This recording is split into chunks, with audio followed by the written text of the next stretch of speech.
I've not yet planned who the running mate should be, but as you know, politics changes every day. That is true. And I believe a young person of great intellect and great integrity will accept the honor of being my running mate in 2027. Yes. If you've not given up on Raila, then I don't know what you're doing, because I already gave up on him. And I moved on. So the others who have not given up on Raila, they should catch up with me. Because first, I've already accepted that Raila does not do politics to the benefit of Kenyans. He does politics to his own benefit and for his own bank account. And I've also discovered that you can fight for Kenyans, and Kenyans know you for fighting for them, and therefore they see you as a liberator. Then somewhere along the way, you can turn and become something different. Most of the liberators that we had, Kina Mobutu Sese Seko, Kina, even this guy who just left Zimbabwe, the Robert Mugabe, all of them during their years, they were liberators of their country. So over time, liberators actually become dictators. So power corrupts.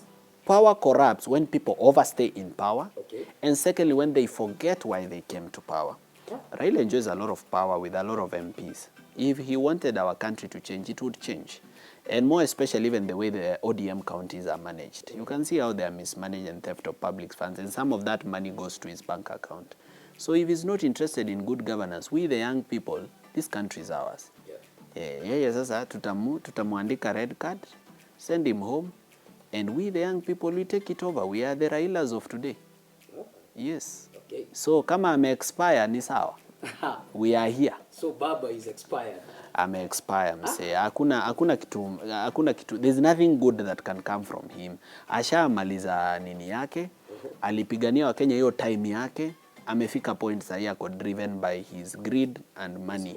So for that reason, sisi na yeye hapa ndo tuna part ways. Aende tu njia yake, asha make his choices.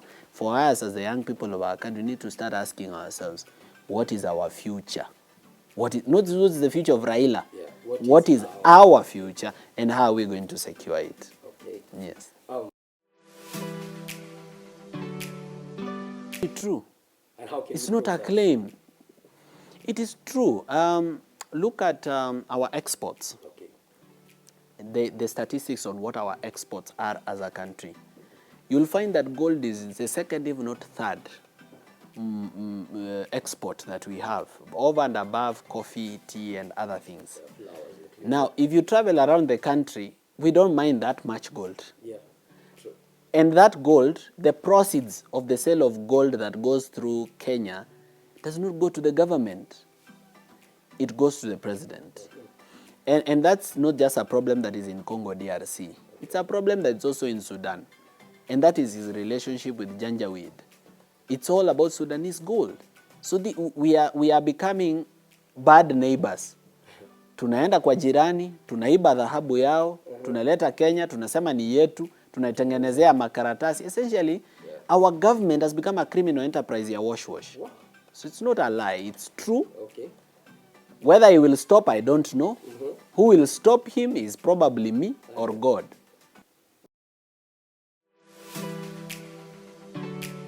Well, as I always say, in the first 2 years, my focus is not development. In the first 2 years, my focus is to realign our policy, to realign our goals, to realign our societal values, and to recover money stolen through corruption. And 5, to give opportunities to people who don't have jobs and businesses to grow. For me, I don't look at government as how big the project you did was. Which big project? Because you can have SGR, but how many Kenyans have ever used SGR? How many even know its significance? What value did it bring? We had buses to go to Mombasa. Now we have SGR. At what cost? At what cost? This SGR was supposed to cost 450 billion. It ended up costing 600 billion, and another 600 billion was stolen. So we are talking about a 1.2 trillion project. Because 600 billion is what was spent, Then 600 billion again was stolen in the name of paying for a project that has already been paid for. So if 1.2 trillion was stolen by one grand project, then what value did it have to the Kenyan people if experts say it would have costed 200 billion? Now, look at it this way. When a big project like SGR is done, who are the beneficiaries? They don't buy chuma from Kenya. They allow Chinese to import chuma to Kenya. Okay. The locomotives are not bought from Kenya, and neither are they manufactured in Kenya. Okay. So it doesn't create any jobs. Then thirdly, the road where SGR covers from the port to Nairobi and to Naivasha, big people in government went and bought the lands along the SGR. Then they are the ones who are being compensated. Oh, when it passes through. Ikipita kwa shamba yako wao ndio walikuwa wanapewa pesa ati you know this is paying, we are paying the people who have been who have been affected by the projects, persons affected by project. That's not the only big project that we've had in Kenya. Yeah. Look at the National Housing Project, affordable housing. Yeah. It's the biggest project we've ever had since independence. Yeah. But here is a government taking public land, which is your land because you are the public. True. Then it takes your money from your pay slip. Then now it builds a house using your money on your land and sells it to you. You are being sold a house. At an affordable price, though. It's not affordable to who? A bed sitter at Kirinyaga, affordable housing, costs 1.79 million. Do you have it? Oh, Gonayo. You don't have it, right? Yeah, that is true. Who else has it? We have 55 million Kenyans. Yeah. I can assure you, 5% are the ones that can afford and they'll not buy. True. So now, do you know who has been buying it? Politicians in government. They go to the National Registration Bureau. They buy IDs. Hata hizi IDs zenye zinasahaulika kwa milango. You know when you get into a building and you forget your ID at the door. Yeah. They are being sold. And politicians are buying them. 100 IDs. They give university students forms wanajaza. You find this politician anatumia pesa yake ananunua manyumba 100. Then rents them out. Politicians, MPs and what have you are the landlords at affordable housing. But when you look at the list of the buyers, you think it's Kenyans. Hata wewe uende uangalie kitambulisho yako vizuri. Utapata you own a house that you don't know. Because maybe they took your ID and bought with it. Yeah. So you find one politician has 100 IDs, some of them even of Gen Zs. They buy houses at housing program ya Park Road, then they become landlords. So we've had big projects. The 2 weeks ago, I was in Nakuru. Yeah. We have a project there. It's called Itare Dam. Yeah. It was costing about 35 billion. Right now we are being told the cost has gone up to 45 billion. That's about 10 billion more. Yeah. They've already spent 19 billion. And there's nothing except Shimo. Ni Shimo tu. Shimo iko worth 19 billion. Ndio wamechimba. So you ask yourself, what are our priorities as a country? So if I was to be given an opportunity to be a president here, my focus may not be on how big the projects that I need to do are. But why don't we even complete the ones that had already been done? That is a very good question. Let's first complete the projects that are stuck using money stolen from corruption. We don't tax Kenyans to build those things. Yeah. Kama Uhuru alichukua, akajenga nayo city, na hiyo city inaitwa Northlands, nitatafuta buyer, hata asijisumbue. I look for a buyer, anunue, hiyo pesa, proceeds, nataka ijenge mabarabara yenye haikujenga. Kama mheshimiwa ambaye alikuwa ni waziri kwa government ya Uhuru Kenyatta, alichukua pesa, na ako na estate Kitsuru, ama ako na flats Ruaka, the money must come back. Kama yuko mtu ameweka pesa Dubai kwa bank, ako na 20 million US dollars. Sini ku sign an agreement with the United Arab Emirates government as president, deal with their embassy, identify those accounts, work with the police over there, repatriate the money tufanyie kazi. So money will come back. Money should and will come back. And anybody who thinks that it is a joke should think again. Because some of the most dangerous things that happened in history started as jokes. Yeah, true. Mm-hmm. True. Yeah. So sometimes it looks like a very big thing. People don't get to imagine how it will be done. Donald Trump said he'll build a wall between his country and another country, and he did it. Yeah. So these things are not just mere words. They can be done and they will be done. Mimi, you know, the other day I said, Yeah. I don't even get an opportunity to say how much happens to me. Uh-huh. Hata sipatangi nafasi. You know, I'm so focused on speaking about the issues of Kenyans. Sometimes I don't get to talk about myself. So you go through a lot? I go through a lot. I just don't get to talk about it. Okay. 2 weeks ago, Yeah. I wake up in the morning, Yeah. and there's blood on my gate. To memwaga damu. You got it. Hey. Na wameniwachia message kwamba wataniua. So you got a death threat too? Of course, 3 weeks ago, Yeah. a coffin was at my gate with my picture.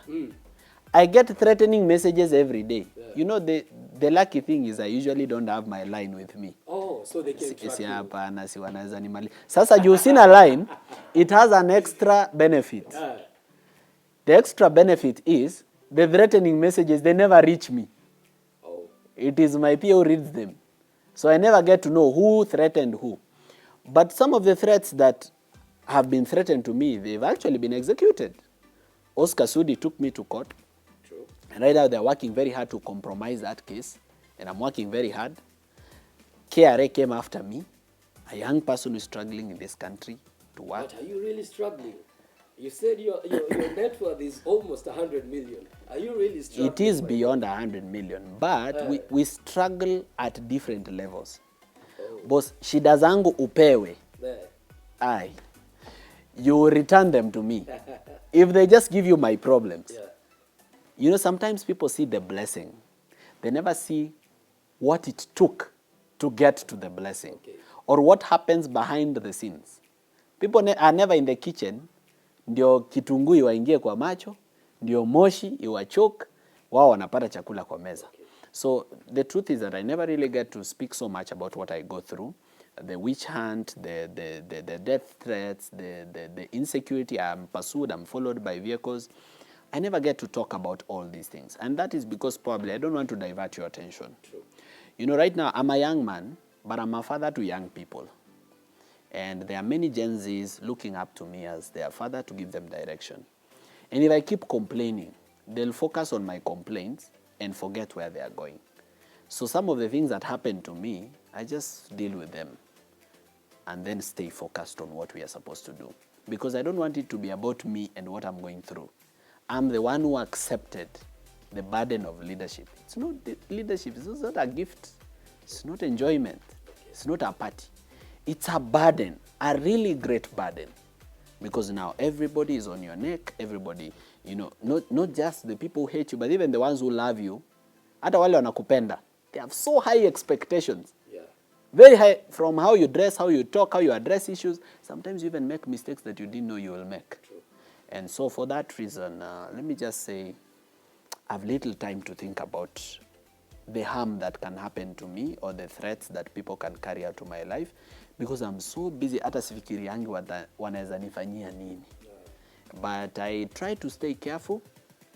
I try not to eat carelessly. I try not to move around without security or to move around in hours that are ungodly. I try to sleep in a safe place. I try to stay safe digitally in terms of access to my data and information. So I play safe, but over and above that, I pray to God, who is the giver and protector of all things. He has built a hedge of fire around me, and for that reason, I feel safe. Thank you for your time. Yes, sir. This was a very interesting interview. I'd love to have you again. Radio Citizen.